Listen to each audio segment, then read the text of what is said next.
Cordona's even quieter than I remembered. It's going to be a long evening. Ah, come now, Sherry. What say we amuse ourselves with a little game?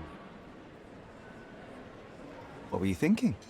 Oh, promise me it isn't nonsense. After being cooped up on that boat, I am itching for activity. No. As you can see, someone left a cane on our table. I simply thought you could identify its owner. Ah, so it is nonsense. It'll take me a minute, John, at most. Well then, you can deliver it to him as well. Deliver it to him? Then what are the staff here for? Aesthetics? Stubborn, Sherry, too stubborn. You wanted something to do. Slapping oneself in the face is also something to do. That doesn't make it worthwhile. But all right, let me take a look.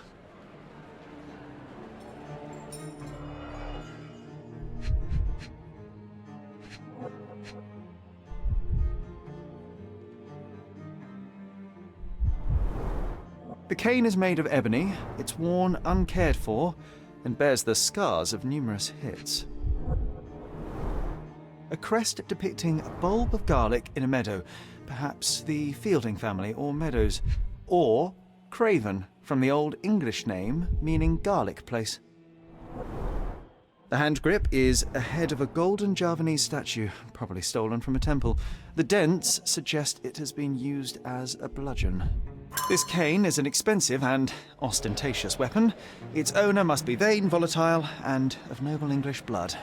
Take it with you, Sherry. Let's return it to its owner. All right, I hope you noted down your observations in your casebook. But how are you going to find this nobleman? The cane itself is not enough. I may have to ask other guests if they saw who was here.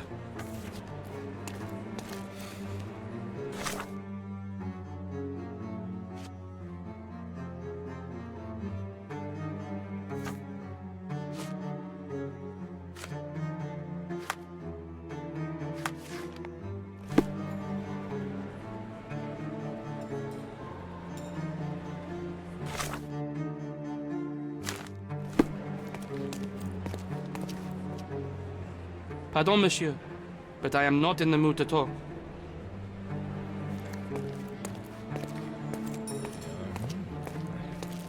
Are you able to help me?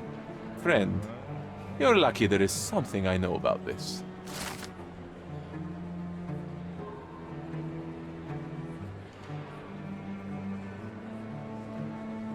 Well, even with your keen senses, Sherry, I doubt you'll find the cane's owner on your first try. And would you be confident enough to bet on it, my friend?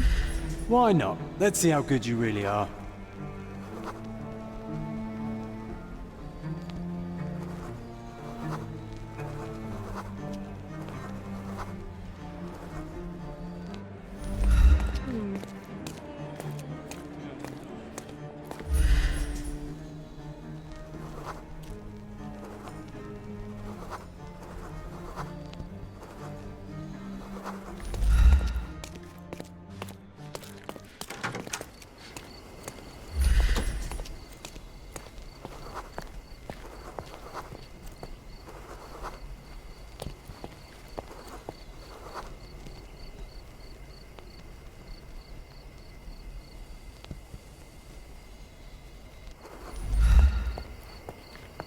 Is this familiar to you?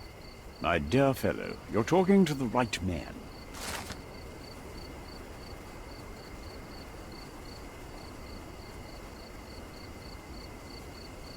Hey, Sherry, don't we now have the perfect excuse to visit the séance? I'm just going to give the cane to its owner. You will not persuade me to take part in this show.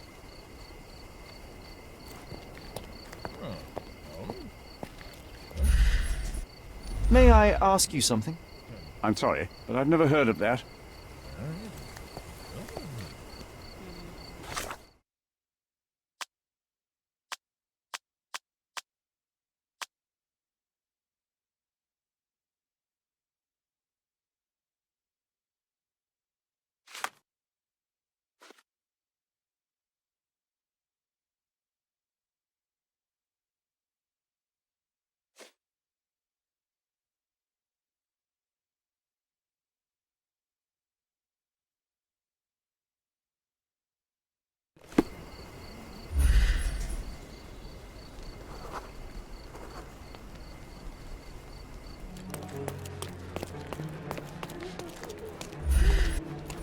If you hurry, perhaps we'll see the ghost.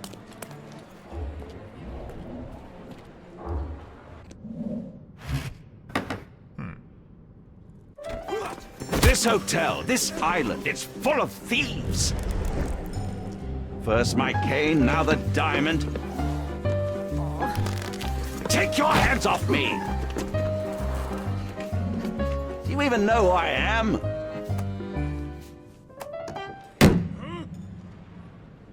Hey, boy!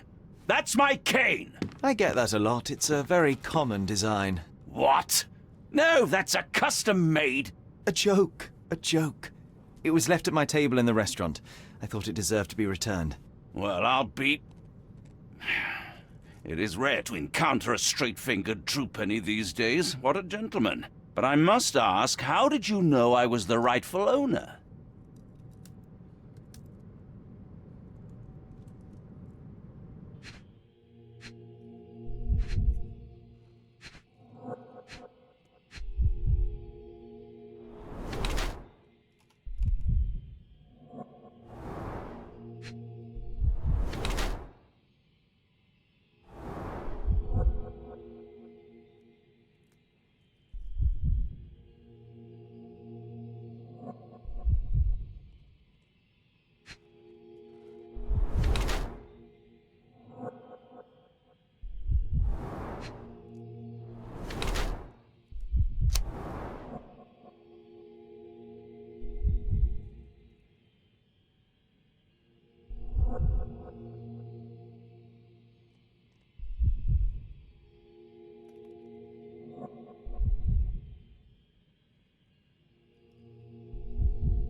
Simple deduction. Your cane told me everything I needed to know. I was after a strong, middle-aged man with a keen interest in adventure, noble blood, and affection for strong drink. And if one were to go further, one may even be able to extrapolate your name from your heraldic symbol, Lord Craven.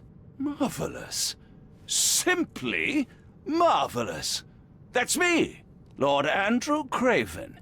You are the real medium. You hear that, Emma? Well, you found my cane. Perhaps you can locate my diamond, too.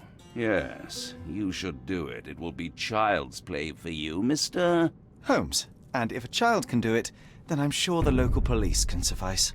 The police? Why bother? I know this harlequin stole it. The only question is, where is it hidden? Fine. Give me my stick and I'll resolve the matter myself. This thief almost confessed after a single punch. I suspect a beating may result in answers of questionable veracity. Fine. I shall spare you and he the trouble if you first answer me this.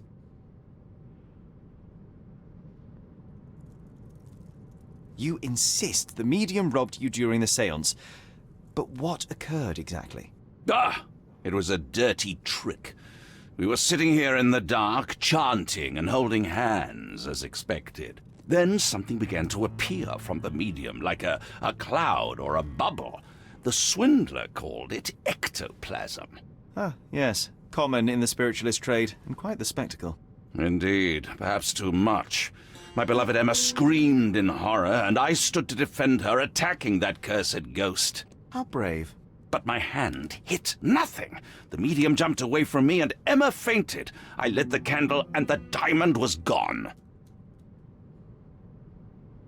How does a priceless diamond become the subject of a séance? It is an unusual accoutrement. Emma wished to speak with its former owners. My grandfather told us it belonged to a Rajah, an Indian king. So you were summoning long-dead Indian royalty, and, pray tell, you were expecting him to converse in English? To be frank, Mr. Holmes, I don't believe in ghosts. But Emma was fascinated by the idea of meeting a real king, even a dead one. Well, a crown is a crown. Can you describe the stone itself? A yellow diamond, not less than 100 carats, and perfectly egg-shaped. There is not another like it. Stay here, and don't touch anything. I'm going to investigate further. Don't fret, I'll be keeping a close eye on this thief.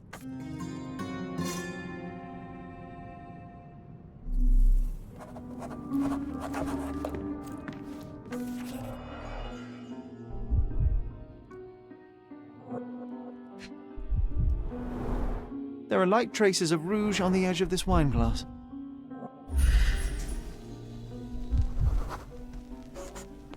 The diamond was placed on the table so that all participants could reach it.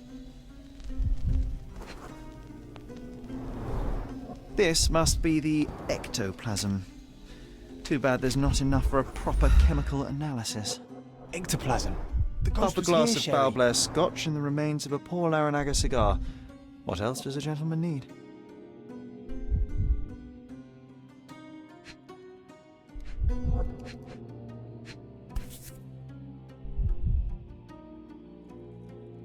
This brooch is old and cheap, but the moth design has its charms.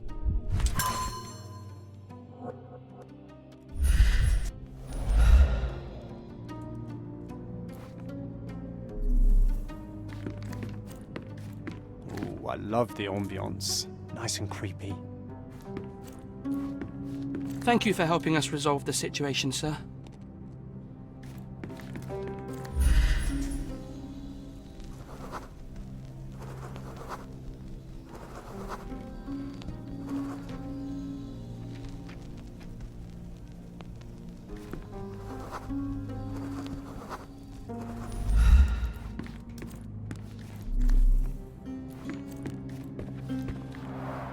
Quite a display for the tremulous visitor.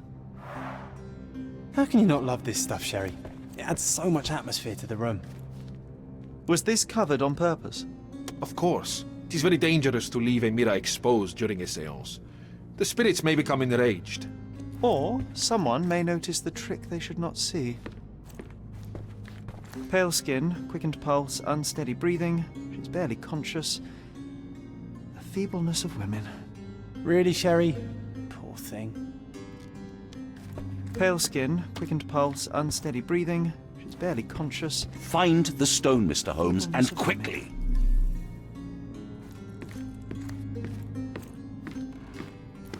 This hefty chair has nearly broken after hitting the wall. Could one man even lift it? At Cambridge, I was captain of the rugby team. It was no place for weaklings.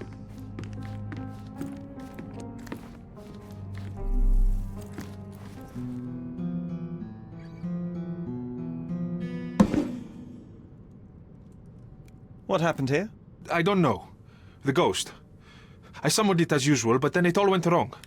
The lady screamed and pointed at Lord Craven. And there was a shadow. Such a mystical force. It terrified the lady.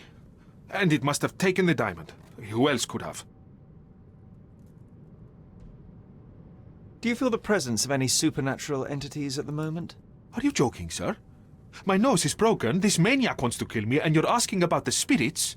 I suppose this can wait. I will investigate, and the culprit will be identified. But the stubborn brute Lord Craven blames me right now. As if I could do something like that. Perhaps you can reason with him? Please? Seems like you're ready to delve into your mind palace, Sherry. I'm sure you'll make some good deductions.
It seems there may have been an unexpected visitor outside the window. Ah, I hope it was the ghost of the Raja.